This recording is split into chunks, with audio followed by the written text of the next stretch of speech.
भाइयों और बहनों, हमने कल बहुत ही महत्वपूर्ण विषय पर चर्चा की है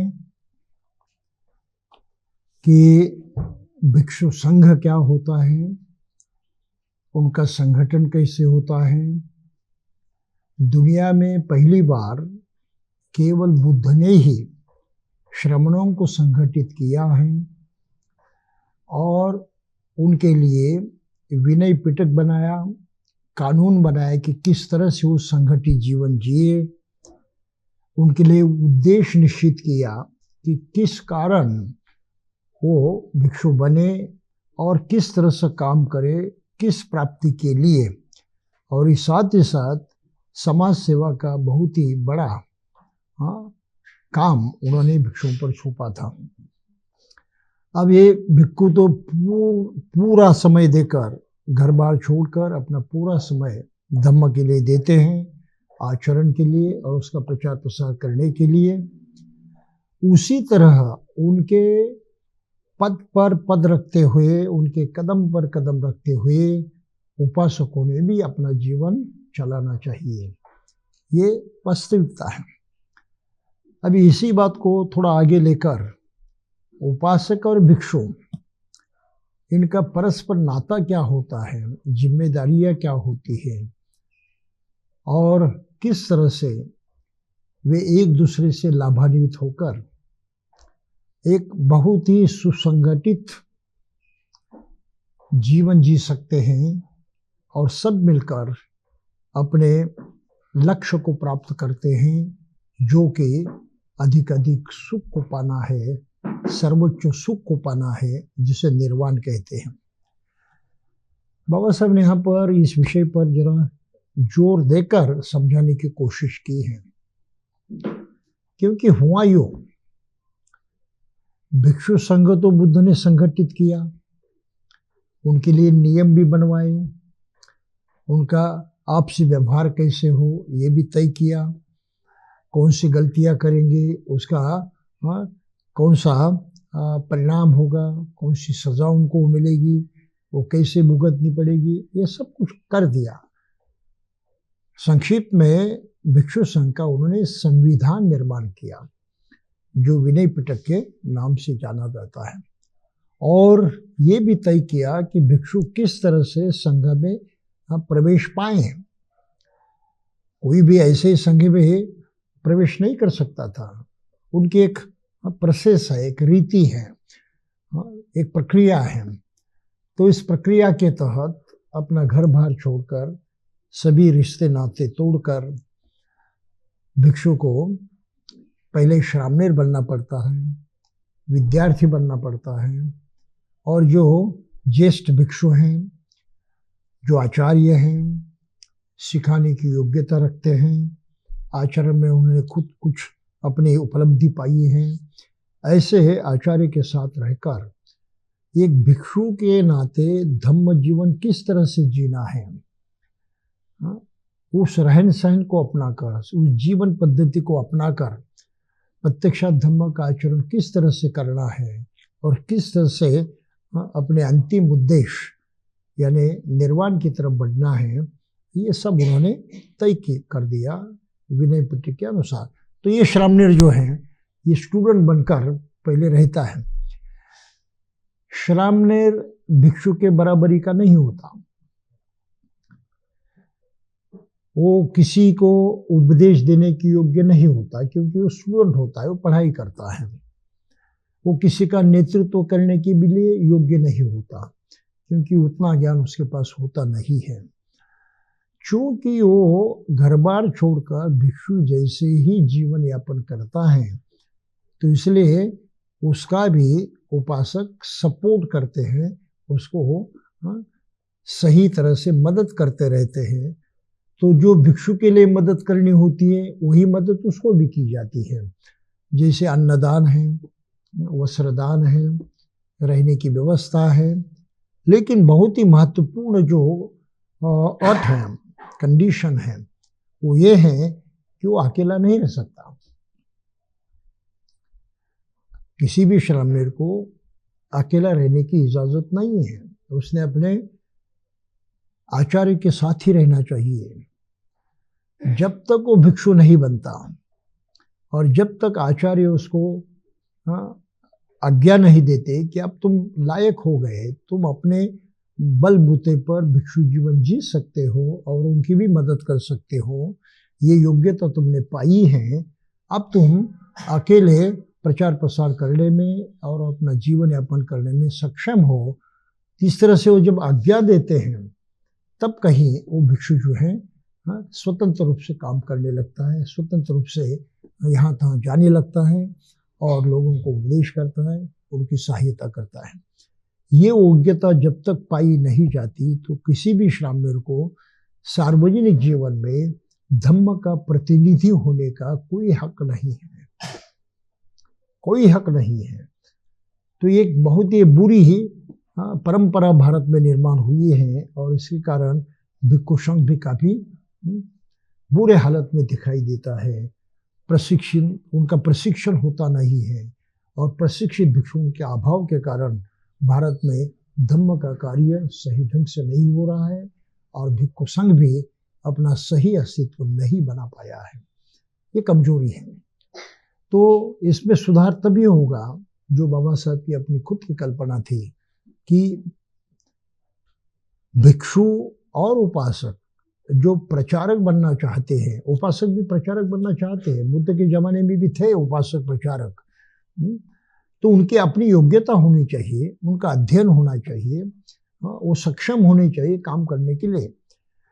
तो बाबा बुद्ध के जमाने में ही कुछ उपासक थे, जैसे हस्तक आलवक एक उपासक था जो भिक्षु जैसे ही जीवन जीता था लेकिन गृहस्थ था और प्रचार प्रसार करने में इतना सक्षम था कि उसके अपने 500 अनुयायी थे। तो 500 उपासकों की जिम्मेदारी उठाता था और उनको धम्म का मार्गदर्शन करते हुए धम्म जीवन जीने में सहायता करता था। बुद्ध के जमाने में ऐसे लोग थे। दूसरे जो भिक्षु थे वो उग्र गणपति कहा है उनको, उग्र गणपति, उग्र, ये भी ऐसे ही बहुत ही माना जाना गणपति था। उसके भी 500 शिष्य थे ऐसा कहा जाता है। और फिर संस्कृत में एक भिक्षु का नाम आता है जिसका नाम है विमल कीर्ति, और उनके नाम से एक सूत्र ही प्रकाशित है, एक बहुत ही बड़ा संस्कृत में सूत्र है, विमल कीर्ति निर्देश सूत्र। और उनके बारे में कहा गया है कि ये अरहत थे स्वयं, और अरहत होने के साथ साथ इतने ज्ञानी थे कि दूसरे अरहत भी उनसे घबराते थे, क्योंकि उनके साथ बातचीत करना बड़ा मुश्किल हो जाता था। इतने तेज थे दिमाग से, समझदारी से, तो धम्म की बात भी करना उनके साथ बड़ा मुश्किल हो जाता था। तो ये विमल कीर्ति निर्देश सूत्र आज भी संस्कृत भाषा में है, जिसका अंग्रेजी में अनुवाद हुआ है, दूसरी भाषा चीन, जापानी वगैरह इस भाषा में हुआ है अनुवाद। तो इस तरह से उपासक भी बहुत ही श्रेष्ठ जीवन जीते थे, बहुत ही योग्यता रखते थे। तो बाबा साहब की अपनी मान्यता थी कि भारत में धर्म का प्रचार करने के लिए ज्यादा पैमाने पर तो भिक्षुओं का निर्माण होना कठिन है। ये लोग नहीं चाहते घर बार छोड़ना, बहुत कम लोग घर बार छोड़ेंगे, भिक्षु बनेंगे। लेकिन यहाँ तो भारत में इतनी जरूरत है भिक्षुओं की और प्रचारकों की, क्योंकि लाखों की संख्या में लोग तो बौद्ध बनने वाले हैं। ये हकीकत थी, ये उन्होंने पूरी तरह से समझा था, जाना था। क्योंकि जातिवाद को लेकर अपने मनुष्यत्व को ही लोगों ने खो दिया था, इंसानियत ही इस देश पे खत्म हो गई थी। और यकीन मानिए, इंसान इंसानियत से जोड़े जाते हैं। एक इंसान दूसरे इंसान से किस सूत्र से जोड़ा जाता है? केवल इंसानियत से। जहाँ मनुष्यत्व होता है, जहाँ इंसानियत होती है, वहाँ लोग पास आते हैं, जुड़ जाते हैं। जहाँ नहीं होती वहाँ आदमी टूट जाते हैं, बैरी बन जाते हैं, एक दूसरे के खिलाफ जाते हैं। तो जातिवाद की जो समाज व्यवस्था यहाँ पर है, हिंदू धर्म की जो यहाँ पर शिक्षा है, ये मनुष्य को एक दूसरे से तोड़ने की शिक्षा है, जोड़ने की नहीं है। और ये तोड़ने, मनुष्य आपस में टूटा हुआ है, इसलिए वो आपसी मेल जोड़ रखते हुए एक दूसरे को अपने जैसा मानते हुए और उनकी सहायता करते हुए जीवन नहीं जी रहे हैं। इसलिए उनकी समस्याएं बढ़ रही हैं, बैर बढ़ रहा है, पूरे देश की समस्याएं बढ़ रही हैं। तो ये मनुष्यत्व जो यहाँ से नष्ट हुआ है, उसको पुनः स्थापित करना बाबा साहब को बड़ा महत्वपूर्ण कार्य लगता था। और इसलिए जाति भेद को पूरी तरह से निपट कर मूल से उखाड़ कर फेंकने की उनकी मंशा थी, वो प्रतिज्ञा उन्होंने की थी। और उसके बदले मनुष्यत्व को बढ़ावा देने की और इंसानियत से हर मनुष्य को दूसरे के साथ जोड़ने की एक बहुत भारी मुहिम चलाई थी, जो है भारत बौद्ध में करने की। ये बहुत ही महत्वपूर्ण बात है। अब जाते जाते मुझे याद आया है, आज की तारीख है 23 सितंबर। ये बड़ा महत्वपूर्ण दिन है। यहाँ की जो जन आंदोलन चले हैं, देश के विकास के और मनुष्यत्व के मुक्ति के और भलाई के जो आंदोलन यहाँ पर चले हैं, इस आंदोलन में सर्वप्रथम प्रवेश हुआ डॉक्टर बाबा साहब अम्बेडकर जी का। वो इसी दिन हुआ 23 सितंबर 1917। पूरे 105 वर्ष हो गए हैं आज की तारीख को, पूरे 105 वर्ष हुए हैं। क्या हुआ था उस दिन? बाबा साहब सायाजीराव महाराज के दरबार में काम करते थे, रहने की उनकी व्यवस्था नहीं हुई थी, हम जानते हैं। और फिर इस एक धर्मशाला में रहते थे जो पारसी लोगों की थी।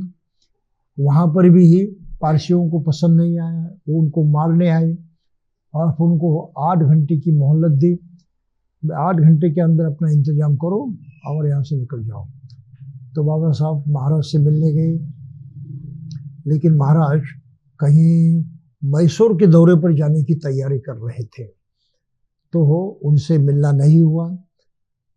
तो जो अमात्य थे उनसे बातचीत करने का मौका आया, उन्होंने कुछ भी ध्यान नहीं दिया। तो बाबा साहब नाराज होकर वापस आए शाम को। वडोदरा का रेलवे स्टेशन, उसको गुजराती में वडोदरा कहते हैं, हम लोग बड़ौदा कहते हैं। उसके रेलवे स्टेशन के पास महाराज बाग है,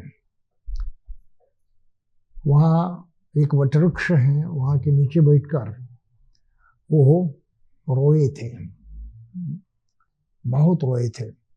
ये विलाप किया था उन्होंने कि मेरे जैसे इतने उच्च शिक्षित और लायक व्यक्ति के लिए भी इस देश में इतनी नफरत है, इतना विरोध है, यहाँ जीना मुश्किल है। तो आम जनता, जो सामान्य लोग हैं, उनके हालात क्या होंगे?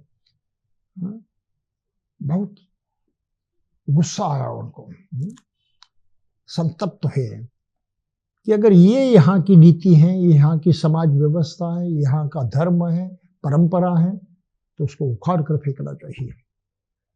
बगैर इसके किसी का कल्याण होने वाला नहीं है। तो जातिवाद को उखाड़ कर फेंकने की प्रतिज्ञा उन्होंने उस दिन की और ये तय किया कि मैं सभी व्यवस्थाओं को तोड़कर रहूंगा, नष्ट करके रहूंगा। और उसके जो शिकार हुए हैं, अछूत है, पिछड़े जाति के वर्ग जो हैं, सभी सबको इस नरक से मुक्त करूंगा। कहते हैं कि उनकी प्रतिज्ञा इससे भी भयंकर थी। भयंकर इसलिए कि उन्होंने आगे कहा है, जो कि लिखित रूप में दिखाई नहीं देता, लेकिन ये प्रचार में तो बात आ रही है कि उन्होंने यहां तक अपने से कहा कि इस कार्य में अगर मैं सफल नहीं हुआ तो मैं खुद को गोली मारकर आत्महत्या कर दूंगा। ये तो बड़ी अजीब बात है। बहुत ही अजीब बात है। भारत में हिंदुओं ने ऐसा जाल फेरा है और इतने लोगों को मूर्ख बनाया है कि ऐसी बहुत गंभीर प्रतिज्ञा जो करते हैं, विलक्षण, और किसी ने ऐसी प्रतिज्ञा नहीं की, इस प्रकार का कोई काम करते हैं, प्रतिज्ञा करते हैं, तो यहाँ के लोग कहते हैं भीष्म प्रतिज्ञा। ये प्रचलित शब्द है, बिल्कुल अनूठी, बिल्कुल अलग, खास। ऐसी कोई प्रतिज्ञा कोई करता है तो उसको कहते हैं भीष्म प्रतिज्ञा। ये तो बिल्कुल फालतू बात है। ये भीष्म जो हस्तिनापुर का राजा था, उसने कौन सी प्रतिज्ञा की थी आपको मालूम है? वो राजपुत्र था, हस्तिनापुर का राजा बनने का अधिकार था उसका, लेकिन ये पुत्र होने के बावजूद भी उसके पिता ने मच्छगंधा, ये कोली जाति की महिला के साथ विवाह किया। उसके वो प्रेम में फंस गया था, पागल हुआ था, उससे ब्याह करना चाहता था, लेकिन वो बहुत होशियार थी। उसने कहा मैं तो हो, तुमसे ब्याह करने के लिए तैयार हो, लेकिन मेरी एक अट है, मुझे जो पुत्र होंगे वही राज्य के अधिकारी होंगे, राजा होंगे। कबूल है? अब इसके सामने बड़ी समस्या आ गई। पहले से तो एक पुत्र है और जो ज्येष्ठ पुत्र होता है उसका अधिकार चलता है आगे चलकर राजा बनने का। अब क्या किया जाए? तो वो चिंता में पड़ गया। और जब ये बात उस पुत्र को, भीष्म को मालूम हो गई कि अपने पिताजी किसी के पैर में पागल हो चुके हैं, शादी नहीं कर पाते क्योंकि मत्स्यगंधा ने इस प्रकार से अपनी अट रखी है, तो उससे जाकर मिले और उससे कहा कि मैं तुम्हें आश्वासन देता हूं कि मैं राजा नहीं बनूंगा, राजपद में छोड़ देता हूं, तू मेरे पिता के साथ शादी कर दे। लेकिन वो मत्स्यगंधा बहुत ही होशियार थे। उसने कहा ये बात तो ठीक है, लेकिन इससे मैं संतुष्ट नहीं हूं, इससे मैं संतुष्ट नहीं हूं। तो उसने कहा क्यों? अरे भाई, तेरे भी तो पुत्र होंगे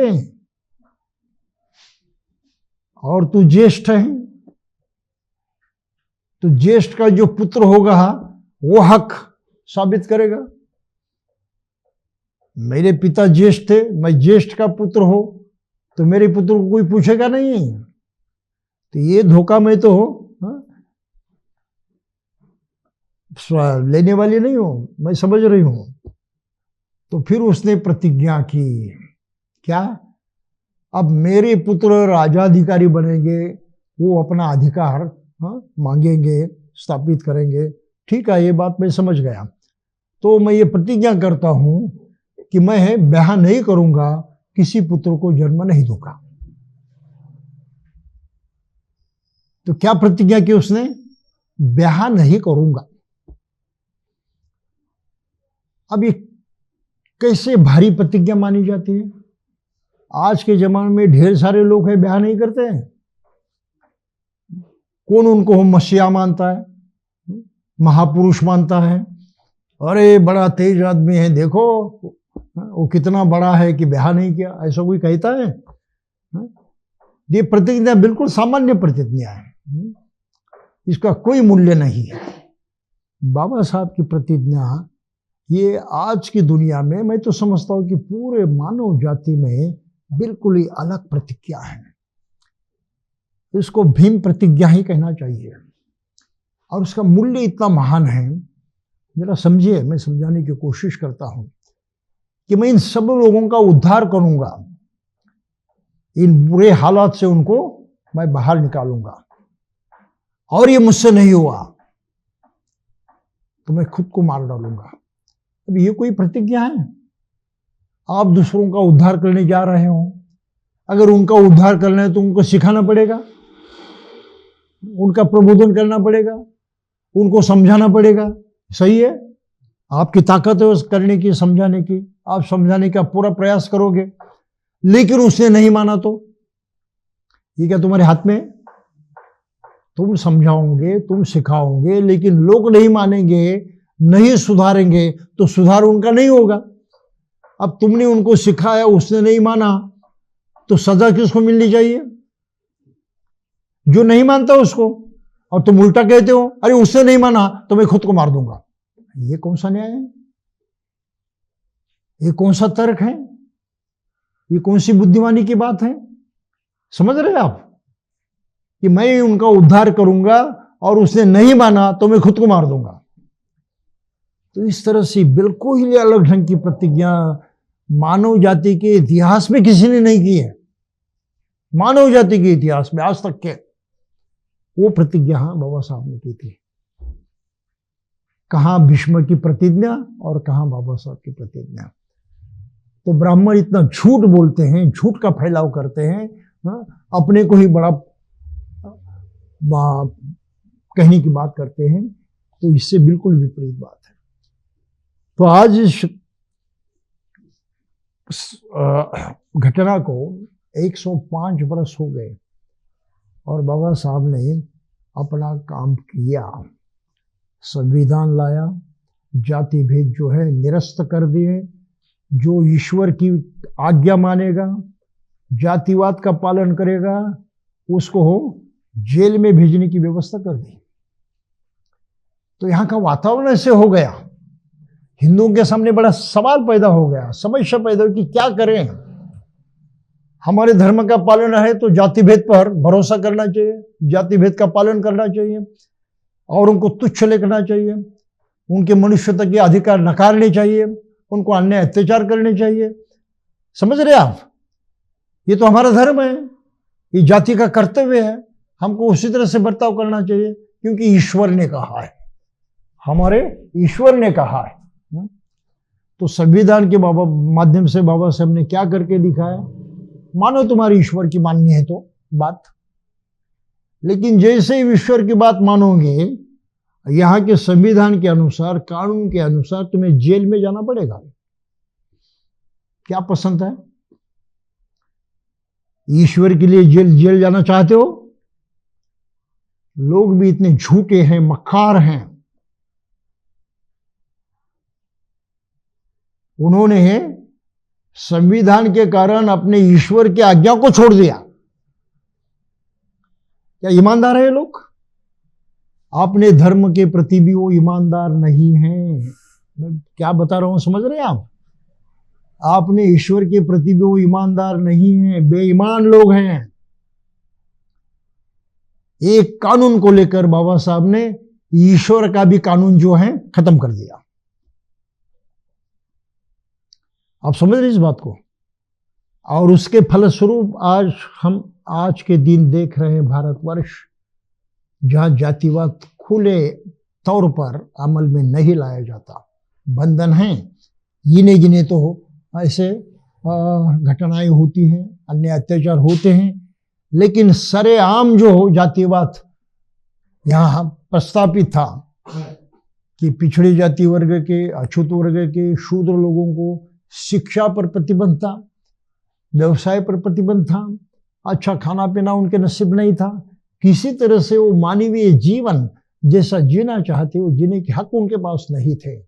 इतने अन्य अत्याचार को बाबा साहब ने संविधान के माध्यम से खत्म कर दिया।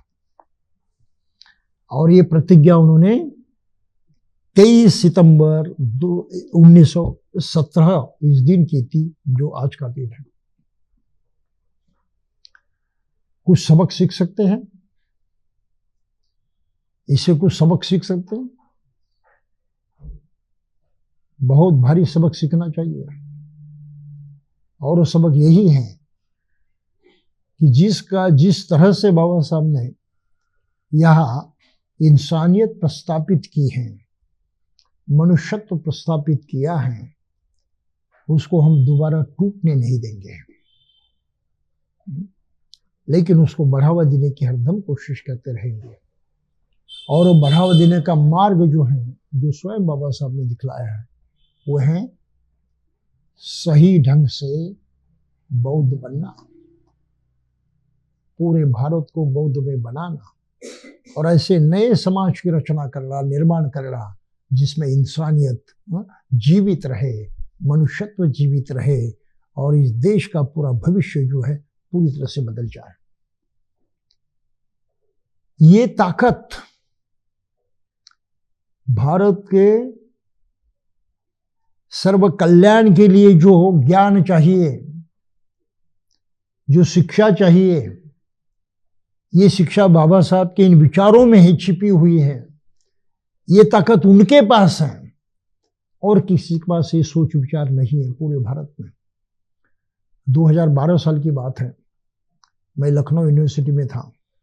वहाँ मैंने ये सवाल उपस्थित किया था सेमिनार में कि भारत के हर पिछड़े जाति वर्ग के और जो गरीब लोग हैं, अज्ञानी हैं, पहाड़ों में जंगलों में रहते हैं, नंगे भी रहते हैं, उस हर इंसान का भविष्य क्या होगा, उसकी भलाई कैसे होगी, उसका कल्याण कैसे होगा इस देश में, इस पर सोच विचार किया, प्रोग्राम दिया, ये सब योजना बनाई।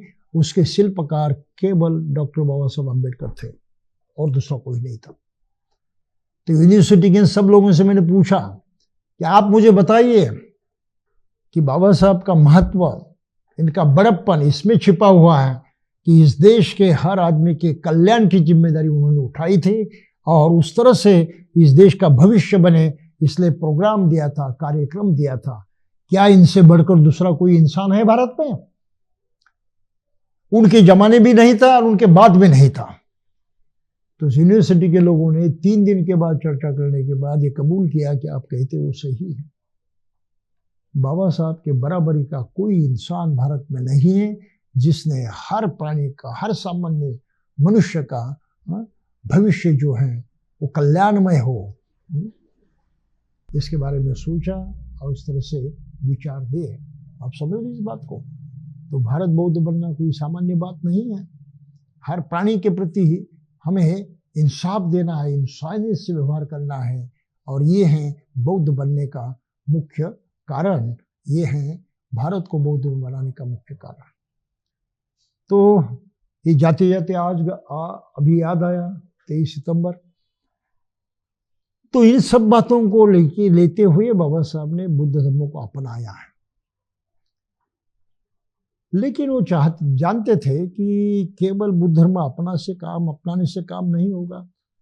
प्रचारक तो कुछ भिक्षु बनेंगे और उनसे काम नहीं चलेगा। ज़्यादा पैमाने पर उपासकों का भी प्रचारक बनना आवश्यक है। इसलिए वे बुद्धिस्ट सेमिनरी ही निर्माण करना चाहते थे। बुद्धिस्ट सेमिनरी के माने हैं बौद्ध भिक्षुओं का विद्यालय या विश्वविद्यालय, जहाँ पर वो भिक्षु जीवन की पढ़ाई करें, धम्म का गहरा अध्ययन करें, ठीक से आचार करें और लोगों की सेवा करें। लेकिन इस प्रकार का विद्यालय भिक्षुओं के लिए विद्या का, जिसको सेमिनरी कहते हैं, आज तक बाबा साहब को मानने वालों ने निर्माण नहीं किया। आज तक कुछ लोगों ने सोचा, उनसे मेरी भी बातचीत हुई थी जिन्होंने इस बारे में विचार किया था। मैंने पूछा था कि तुम सेमिनरी कैसे चलाने वाले हो? उनका उत्तर था, हम नहीं जानते। बाबा साहब से सेमिनरी निर्माण करना चाहते थे तो हम बिल्डिंग बना रहे हैं, लेकिन उसको कैसे आगे चलाना ये ज्ञान हमारे पास नहीं है। वामन राव जी गोडबोले, इनके साथ मैंने बातचीत की थी और वो पहले शख्स थे जिन्होंने इस विचार को सामने रखा और सेमिनरी बनाने की कोशिश की। हुआ कुछ नहीं। प्रत्यक्षात कैसे सेमिनरी चलानी है, भिक्षुओं को किस तरह से प्रशिक्षित करना है, ये किसी को मालूम नहीं था। आखिरकार 2006 साल में मैंने नागपुर में पहली सेमिनरी बनवाई, जो महानाग शाक्यमुनि विद्यासन इस नाम से चलाई गई, और उससे कॉलेज भी जोड़ा गया था जिसका नाम था international school of Buddhist studies और रिसर्च। मैंने 18 साल तक चलाई, लेकिन जितनी मेहनत की उस मात्रा में, उस अनुपात में सहायता न मिलने के कारण मैंने आखिर वो कॉलेज बंद कर दिया और जो सेमिनरी है नागपुर से हटाकर अभी करजत में प्रस्तावित करने की कोशिश कर रहा हूँ। वहाँ पर वो चलते रहेगा। लेकिन इस बात पर गौर करना जरूरी है कि बाबा साहब को मानने वाले लोग उस जमाने तो गरीब थे, लिखे पढ़े भी ज्यादा नहीं थे, अज्ञानी थे भारी मात्रा में। आज इतने ज्ञानी हो गए हैं लोग, लिखाई पढ़े इतनी बढ़ गई हैं। फिर पुराने लोग तो गरीब थे, उनके पास धन नहीं था, तो सार्वजनिक कार्य के लिए वो धन नहीं दे पाते थे। लेकिन आज भी वो भी स्थिति नहीं रही। काफी धनवान लोग आज की तारीख को अंबेडकर अनुयायी में दिखाई देते हैं, और फिर भी इतना महत्वपूर्ण कार्य उन्होंने हाथ में लेना चाहिए, करना चाहिए, वो नहीं कर रहे हैं। कारण कुछ हो सकते हैं, लेकिन ये इतना बुरा निश्चित है कि बाबा साहब को मानने वाले उनके प्रति उतने ईमानदार नहीं दिखाई देते जो उनके हर उसूल को, हर बात को प्रत्यक्षात उतारने की कोशिश करें। अपने अपने काम करते रहते हैं, लेकिन बाबा साहब का काम नहीं कर रहे हैं। धम्म की दीक्षा उन्होंने बंद कर दी, जन्म से बौद्ध कहने लगे। ये भी गलती हो गई है। समझ में नहीं आता लोग इतनी गलतियां क्यों कर रहे हैं। ईमानदारी तो कहीं गायब हो गई ऐसा लगता है। और ये बाबा साहब जानते थे कि ऐसा कुछ होने की संभावना है, इसलिए सेमिनरी बहुत आवश्यक है। तो धम्म दीक्षा लेने के पहले 1954 में उन्होंने इस तरह से कदम उठाए सेमिनरी प्रस्तापित करने के लिए। मैसूर उन्होंने जगह मांगी वहाँ के महाराजा से, वो उन्होंने 55 में उनको दान में दी थी। तो उन्होंने भारतीय बुद्धिस्ट सोसाइटी ऑफ इंडिया ये संस्था का निर्माण किया, जिसके अधीन होकर वो सेमिनरी चलाना चाहते थे। लेकिन हम जानते हैं 56 साल में बाबा साहब खुल चल बसे और ये काम नहीं हुआ। लेकिन उनके पश्चात जो उनका काम करने वाले थे उन्होंने क्यों नहीं किया, ये भी तो सवाल है। उसके भी कुछ कारण है। तो कुछ समय गया, झगड़े हुए, कोर्ट में जाना पड़ा, वाद विवाद निर्माण हुए, वो भी शांत हुए। लेकिन आज क्या कर रहे हैं? आज कोई ये काम नहीं कर रहा।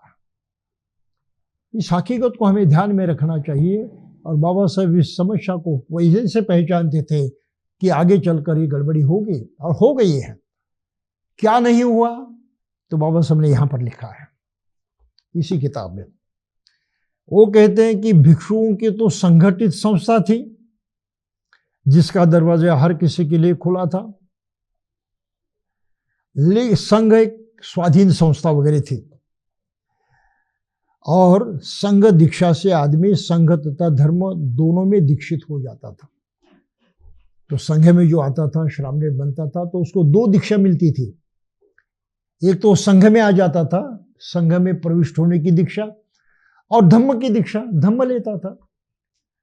इस तरह से वो बौद्ध भी बन जाता था और संगठन का हिस्सा भी बन जाता था। लेकिन ऐसे लोगों के लिए जो प्रवज्जित बन संघ की दीक्षा तो न चाहते थे, केवल धम्म की दीक्षा चाहते थे, कोई पृथक धम्म दीक्षा नहीं थी। ये हकीकत बाबा साहब ने लिखी है कि भिक्षु बनते थे, श्रामणेर बनकर वो धम्म की दीक्षा लेते थे, संघ में भी जाते थे। अभी गृहस्थ के लिए तो कोई संघ नहीं था, और गृहस्थ नहीं चाहते थे संघ में जाना, गृहस्थी छोड़ना, लेकिन वो धम्म चाहते थे। तो उनको धम्म की दीक्षा देने की कोई विधि नहीं थी, कोई व्यवस्था ही नहीं थी। 2500 वर्षों से यह सिलसिला चल रहा है, उपासकों के लिए कोई दीक्षा न होना। और इससे नुकसान हुआ, भारी नुकसान हुआ। और उस नुकसान का अंदाजा हम यहाँ की स्थिति को देखकर लगा सकते हैं कि भारत में उसी तरह से कुछ हुआ है। क्या हुआ? बाबा साहब यहाँ कहते हैं, यह एक बड़ी गंभीर कमी रह गई है।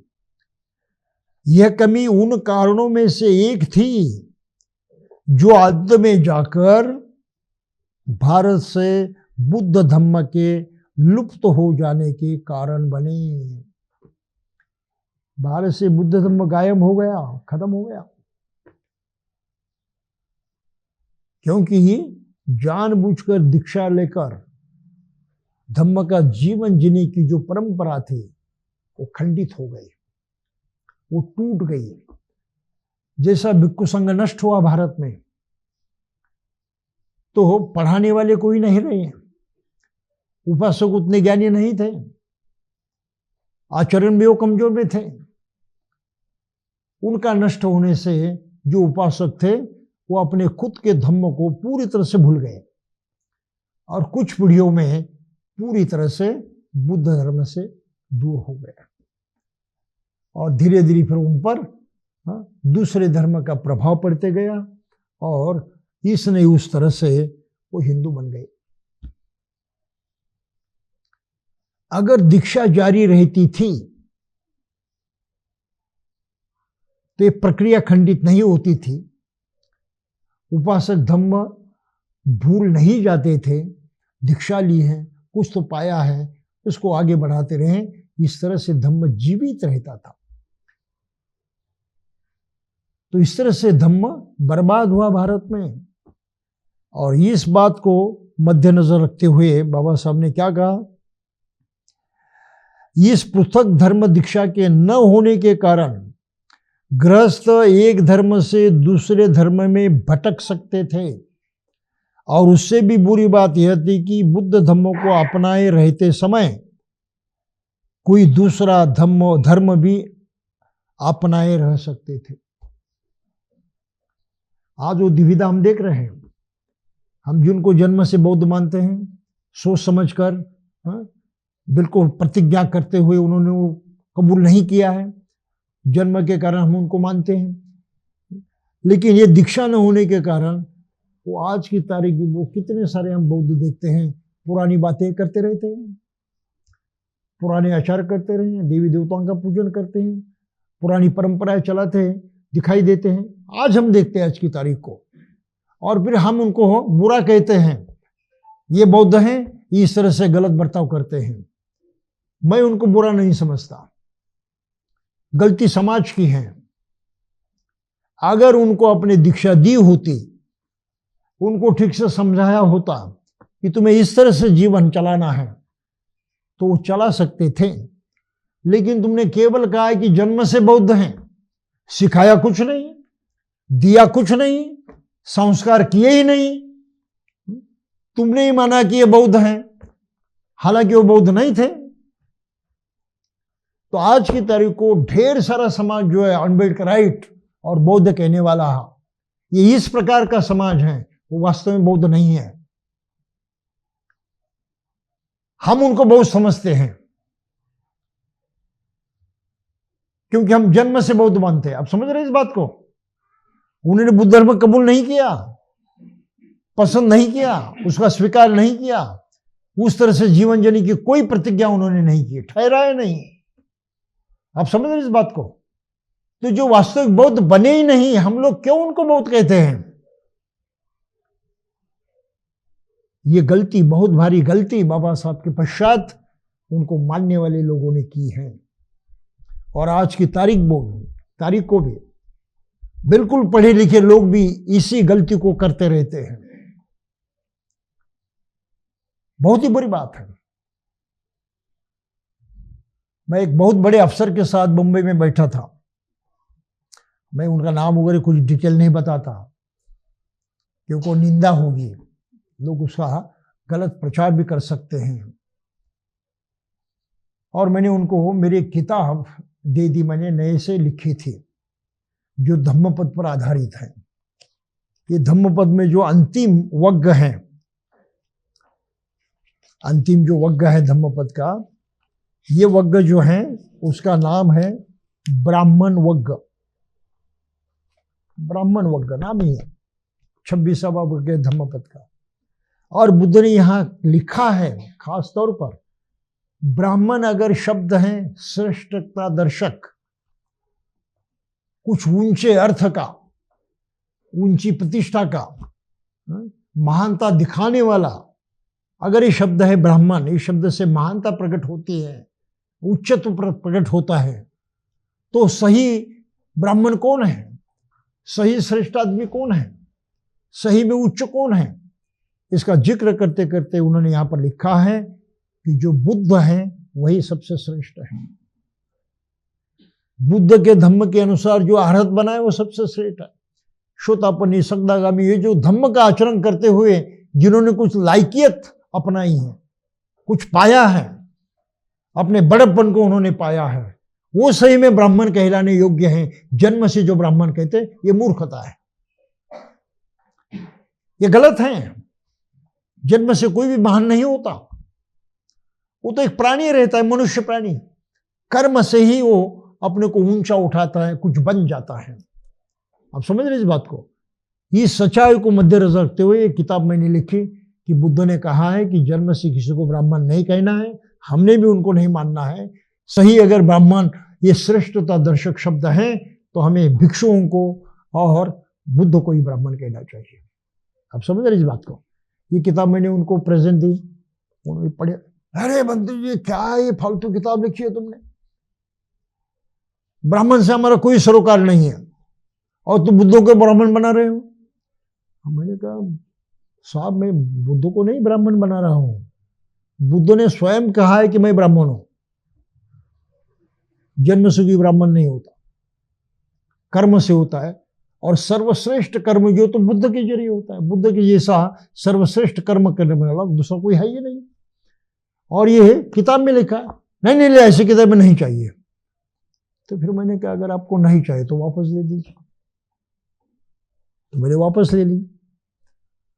हालांकि ये गलत था, लेकिन करता भी क्या था, मुझे भी थोड़ा गुस्सा आ गया। ये अगर मानते ही नहीं है तो क्यों उनको किताब दूं मैं? तो मैंने वापस ले ली। प्रेजेंट देने के बाद भी फिर उन्होंने सवाल पूछा, ये तो और भी गलती कर रहे हो तुमने, लोगों में प्रचार कर रहे हो कि धम्म दीक्षा लेनी चाहिए और दीक्षा लेने के बाद ही बौद्ध होना चाहिए, बंद करो ये। मेरे माँ बाप ने दीक्षा ली, हम जन्म से बौद्ध हैं, मेरे लड़के जन्म से बौद्ध हैं। तब तक उनकी पोती जो है हमारे रूम में आ गई, उसको उन्होंने उठाया, अपने गोद में बिठा लिया और कहने देखो ये मेरी पोती जो है ये जन्म से बौद्ध है, उसको दीक्षा लेने की क्या जरूरत है? मैं तो बिल्कुल, मेरा दिमाग जो चकरा गया पूरी तरह से, क्या कहूं इनसे कि बाबा साहब का इतना सही विचार कि धम्म की दीक्षा लिए बगैर, उस तरह का जीवन जीने की प्रतिज्ञा किए बगैर वो बौद्ध नहीं माना जाना चाहिए। जन्म से कोई बौद्ध नहीं होता। बुद्ध भी वही कहते हैं, न जच्चा वसलो होती न जच्चा होती ब्राह्मणों, जन्म से कोई महान नहीं होता।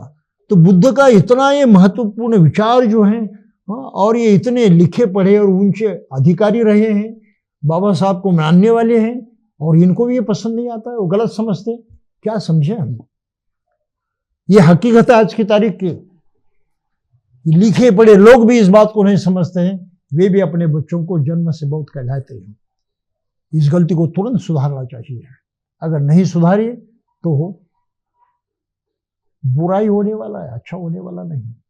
तो बाबा साहब ने यहां पर लिखा है धम्म दीक्षा कितना मायने रखती है, और ये धम्म दीक्षा का महत्व आम जनता ठीक ढंग से समझे, इसलिए उन्होंने उसको व्यापक स्वरूप दिया और लाखों लोगों को इकट्ठा करते हुए धम्म दीक्षा का महत्व जो है स्थापित किया, यही नागपुर में। ये इतिहास जो है इसका भी मूल्य हम नहीं जानते, इतिहास की भी कीमत नहीं जानते। बाबा साहब ने इतना बड़ा आदर्श हमारे सामने करके दिखाया, ये भी हमको दिखाई नहीं देता। आज दीक्षा भूमि की हालत क्या है? आज तक एक भी भिक्षु यहां पर तैयार नहीं हुआ है, एक भी प्रचारक तैयार नहीं हुआ है। क्या कर रहे हैं हम लोग? मैं समझता हूं कि बाबा साहब के प्रति ये सारा सार बेईमानी है। आई एम सॉरी टू से दिस, ये कहते हुए मुझे बुरा लगता है, लेकिन यह हकीकत है, ये सच्चाई है। बाबा साहब भारत बौद्धमय करना चाहते थे, हमने कुछ कदम नहीं उठाए। आज की तारीख को भी कहां है भिक्षु को प्रशिक्षण देने की व्यवस्था? कहीं पर भी नहीं है। हमने छोटी सी व्यवस्था निर्माण की, उसका भी लोगों ने सपोर्ट नहीं दिया जितना चाहिए था। कोई जानने वाले लोग थे, समझदार लोग थे, उन्होंने जमकर सहायता दी, लेकिन वो कमी रही, उतनी ही भारी मात्रा में जो सहायता मिलनी चाहिए तो वो नहीं मिली। ये आज की हकीकत है। तो भारत बौद्ध में क्यों नहीं हुआ? आज इतने सारे विहार है, सभी खाली पड़े हैं। फिर भी विहार उसको कहते हैं जहां भिक्षु रहते हैं, विहार करते हैं, रहते हैं, खुद आचरण करते हैं, अध्ययन करते हैं और लोगों में जाकर प्रचार भी करते हैं, आने वाले को भी सिखाते हैं, न आने वाले के घर जाकर उनकी सेवा करते हैं। इसको विहार कहा जाता है। लेकिन आज हमारे विहार हैं जहां भिक्षु तो है नहीं और जो है वो प्रशिक्षित नहीं है। जो परंपरा से प्रशिक्षण होना चाहिए और यहां इस देश में किस तरह से प्रचार प्रसार करे, जिसके लिए बाबा साहब ने स्वयं ये मार्गदर्शक किताब लिखी है, उसको न जानने वाले लोग भिक्षु बनकर घूमते हैं तो लोग नाराज हो जाते हैं, धम्म के प्रति उनकी श्रद्धा टूट जाती है। तो बौद्ध बनने का काम जो है दिन ब दिन बिगड़ते जा रहा है। आप समझ रहे इस बात को? और फिर अंबेडकर ने कहते हैं हम लोग, इतनी बुरी बात है। तो बाबा साहब के इस ग्रंथ को हमने ठीक समझा भी नहीं, उस पर सोचा भी नहीं और उनके इस बहुत ही महत्वपूर्ण तत्वों पर अमल करने की कोई कोशिश नहीं की है। आप समझ रहे इस बात को? तो हमें सही ढंग से विहार प्रस्थापित करने पड़ेंगे, सही ढंग से भिक्षुओं को प्रशिक्षित करना पड़ेगा और बगैर दीक्षा को किसी को भी बौद्ध मानना छोड़ देना है। कोई भी आदमी जन्म से बौद्ध नहीं कह सकता और कहता है तो हम उसका स्वीकार नहीं करेंगे बौद्ध के नाते, वो बौद्ध नहीं है। इसलिए मैं कहता हूं कि घर घर में ये दीक्षा समारोह होने चाहिए जो बाबा साहब को मानने वाले हैं। खुद ये पहल करनी चाहिए कि हमसे खुद अपने से शुरुआत करेंगे। घर में किसी ने धम्म दीक्षा नहीं है तो हम धम्म समझ लेंगे, क्या आदर्श है, क्या करना पड़ता है, ये अपनी भलाई का है या बुराई का है, सीखेंगे। उसको सीखने के लिए किसी गृहस्थ को बुलाएंगे, उपासक को बुलाएंगे, भिक्षु को बुलाएंगे, उसे जान लेंगे और फिर दीक्षा लेकर हम स्वयं बुद्ध धम्म के इस रीति से जीवन यापन करने लगेंगे। ये होना ही है हर घर में। 8-10 साल के बच्चे होते हैं तो उनको ये शिक्षा देना आवश्यक है। ये संस्कार अगर हमने घर में नहीं प्रस्थापित किए तो यकीन मानिए हम खुद भी ठीक से बौद्ध नहीं बनेंगे और ये देश भी बौद्ध नहीं बनेगा। इसकी सख्त जरूरत है और इसकी ओर ध्यान देना अत्यंत आवश्यक है। और मैं समझता हूँ कि हम सभी लोग ये बारीकी से सीखे समझे। साथ ही साथ दूसरी बात मैं कहते आ रहा हूँ कि बाबा साहब ने जाति को उखाड़ फेंकने की बात कही है। हमारे जो जातिवाचक नाम हैं वो हमें जाति से जकड़ कर रखते हैं और वो सरनेम सुनने के बाद अन्य लोग हमको उस जाति की नजर से देखते हैं। इससे भी छुटकारा पाना आवश्यक है। जातिवाचक सभी सरनेम तुरंत बदलने चाहिए। जाति से कोई वास्ता ही नहीं है हमारा, कोई नाता ही नहीं, कोई संबंध नहीं। हर बंधन जो है जाति के हमें तोड़कर फेंकने चाहिए। और ये सबसे तगड़ा बंधन है, वो एकाएक दिखाई नहीं देता। एक परंपरा के स्वरूप लोग उसकी ओर दुर्लक्ष्य करते हैं और फिर जातिवाद कायम रहता है। इस भारत देश की हकीकत है कि बौद्धों को भी लोग, हिंदू लोग महार समझते हैं, पिछड़े जाति वर्ग के अंत्य समझते हैं, उस जाति के ही मानते हैं। उन्होंने बौद्ध धम्म अपनाने के बाद भी क्यों? क्योंकि उनका सरनेम जातिवाचक है। कोई पूछता है तो कहते हैं ये मेरा सरनेम है, यानी हम ही उनको बताते हैं ये मेरी जाति है। आप समझ रहे हैं तो बौद्ध, और सरनेम बताते हुए हम कहते हैं हाँ मैं इस जाति का हूं, क्योंकि सरनेम जाति का है। आप समझ रहे इस बात को? तो तुरंत सरनेम बदलने चाहिए, हर आदमी ने बदलना चाहिए। कोई कष्ट नहीं होते, इसके लिए कोई त्रासदी नहीं है, हम बिल्कुल आराम से कर सकते हैं। ये सोच भी लोग नहीं कर रहे हैं और ये बड़ी धोखादायी बात है। तो मैं आज की तरफ को यही कहना चाहता हूं कि बाबा साहब ने दीक्षा का जो महत्व प्रस्थापित किया है, प्रतिपादन किया है और उसके अनुसार प्रत्यक्षात आचरण करने की हमें चेतावनी दी है। हमें उसको सही ढंग से अमल में लाना चाहिए। तो हम दीक्षा लेकर ही बौद्ध बनेंगे, ये प्रतिज्ञा करनी चाहिए। बाबा साहब जितनी इतनी महान प्रतिज्ञा नहीं है, बिल्कुल सामान्य प्रतिज्ञा है। भले आराम से हम करते ये प्रतिज्ञा कि हम बौद्ध बनकर रहेंगे, दीक्षा लेकर बौद्ध बनेंगे, औरों को उसी ढंग से बौद्ध बनाएंगे, और कोई ऐसी मान्यता कबूल नहीं करेंगे जो जन्म से बौद्ध कहलाती है, उसका धिक्कार करेंगे, उसको बाजू में फेंक देंगे। तो ये करना हमारे लिए अत्यंत आवश्यक है। और मैं समझता हूँ कि आज की तारीख को इतना ही काफ़ी है। अभी अपने कम दिन बचे हैं, 2-4 दिन हैं, उसमें बुद्ध की अन्य शिक्षा जो है उसी ओर ध्यान देंगे। ये 5वां जो खंड है वो हम यहीं पर समाप्त करेंगे, क्योंकि अगले चैप्टर में उन्होंने गृहस्थ जीवन के नियम वगैरह जो बताए हैं, पढ़कर भी हम समझते हैं, उस पर कोई व्याख्यान देने की आवश्यकता नहीं है। तो अगले बार हम शुरुआत करेंगे बुद्ध का विरोध करने वाले किस प्रकार के लोग थे और बुद्ध का विरोध क्यों कर रहे थे, इसको हम अगली बार जानने की कोशिश करेंगे। तब तक के लिए यहीं पर रुकेंगे। जय भीम।